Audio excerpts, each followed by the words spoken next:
ও ভাই, নবী মুসার মতো ঈমান হলে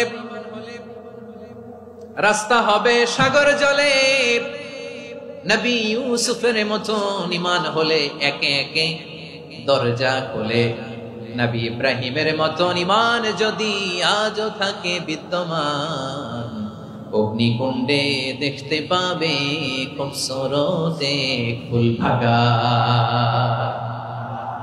কুলনা ইয়া নারু কুনি বারদান ওয়া সালামান আলা ইব্রাহিম। বান্দা যখন মুখ দিয়ে বলে হাসবুনাল্লাহ, আমার আল্লাহ আমার জন্য যথেষ্ট, এই বলে যখন নিজেকে সঁপে দেয়, তার কি লাগবে ওই দায়িত্ব স্বয়ং নিয়ে নেয় কে?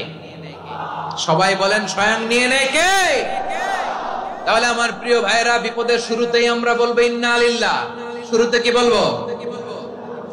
এরপরে যেই বাক্যটা পড়ে নিজের পরিস্থিতিকে আল্লাহর দরবারে সঁপে দিব, সেটা হচ্ছে হাসবুনাল্লাহ। সেটা কি? বিষ্ণু বলেন লা ইয়াজালু লিসানুকা রাতাবান মিন যিকরিল্লাহ।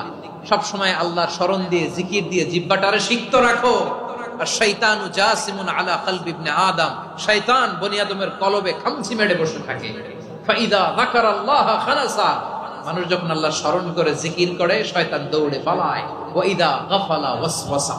যখনই বনি আদম গাফেল হয়, তখনই শয়তান তার হৃদয়ে ওয়াসওয়াসা দেয়। এজন্য বিপদে পড়লে ইন্না লিল্লাহ, নিজের সবটুকুন করার পরে, নিজের রোল প্লে করার পরে নিজেকে আমরা কি বলে সঁপে দিব? সবাই বলেন, সবাই বলতে হবে। আরো জোরে বলে, মনে থাকবে?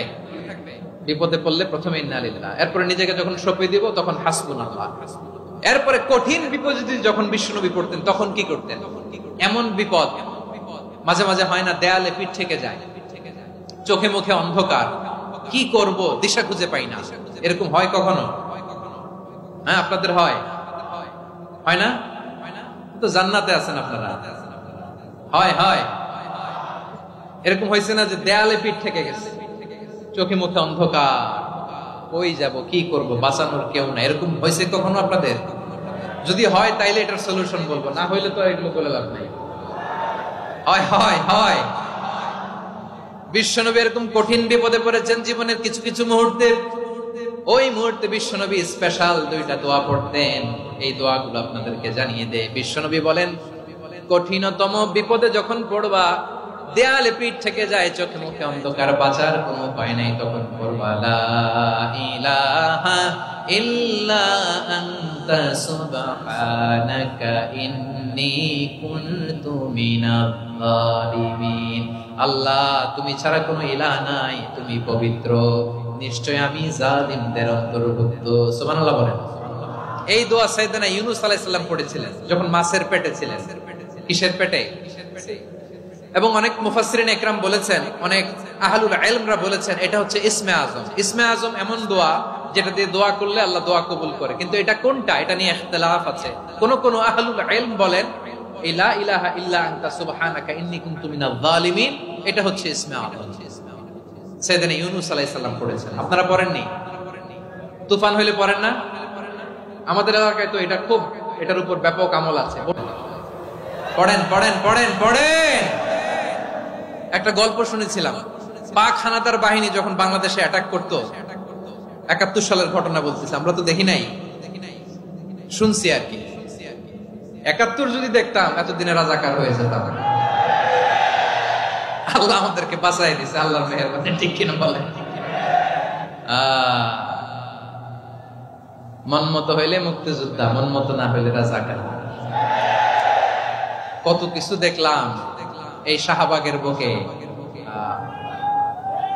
আল্লাহ, ৭১ সালে দেখি নাই, আমরা শুনেছি পাক হানাদার বাহিনী জিজ্ঞেস করত মুসলিম না অমুসলিম চেক করার জন্য, বলতো কালেমা বল, কালেমা বাতাও। তো যারা কালেমা বলতে পারতো, পাকিস্তানি বাহিনী নাকি ওদেরকে ছেড়ে দিত, শুনেছি।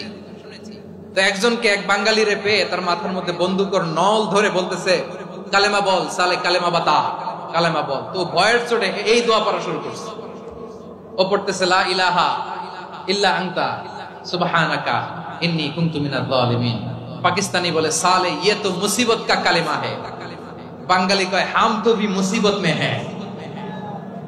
পাকিস্তানি বলে বেটা কোন দোয়া বললি, এটা তো মুসিবতের কালেমা। কয় আমিও তো মুসিবতে আছি, আমার মাথার মধ্যে বন্দুক ধরে তুমি আমারে কালেমা জিজ্ঞেস করো, এখন কোনটা কালিমা আর কোনটা কি দোয়া, আমার হুঁশ আছে নাকি? প্রিয় ভাইরা, আসলে এটা দুআউল মুসিবা, বিপদে পড়লে এই দোয়া পড়তে হয়। লা ইলাহা ইল্লা আনতা সুবহানাকা ইন্নী কুনতু মিনাল যালিমিন। এটা পড়বেন আপনারা।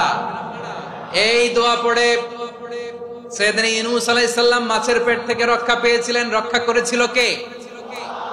তুমি ইউনূস নবীরে যখন খাইলো মাছেতে গিলিয়া, ফেরেশতা পাঠাইয়া দিলে ইসমে আজম দিয়া। প্রাণে ছিল যাহার ভয় সেথা পাইল আশ্রয়, প্রাণে ছিল যাহার ভয় সেথা পাইল আশ্রয়। মাছের পেট হতে সে যে পেল পরিত্রাণ। আল্লাহু আল্লাহু তুমি জাল্লে জালালুহু, শেষ করা তো যায় না গে তোমার গুণগান। আল্লাহু আল্লাহু সুবহানাল্লাহ পড়ে।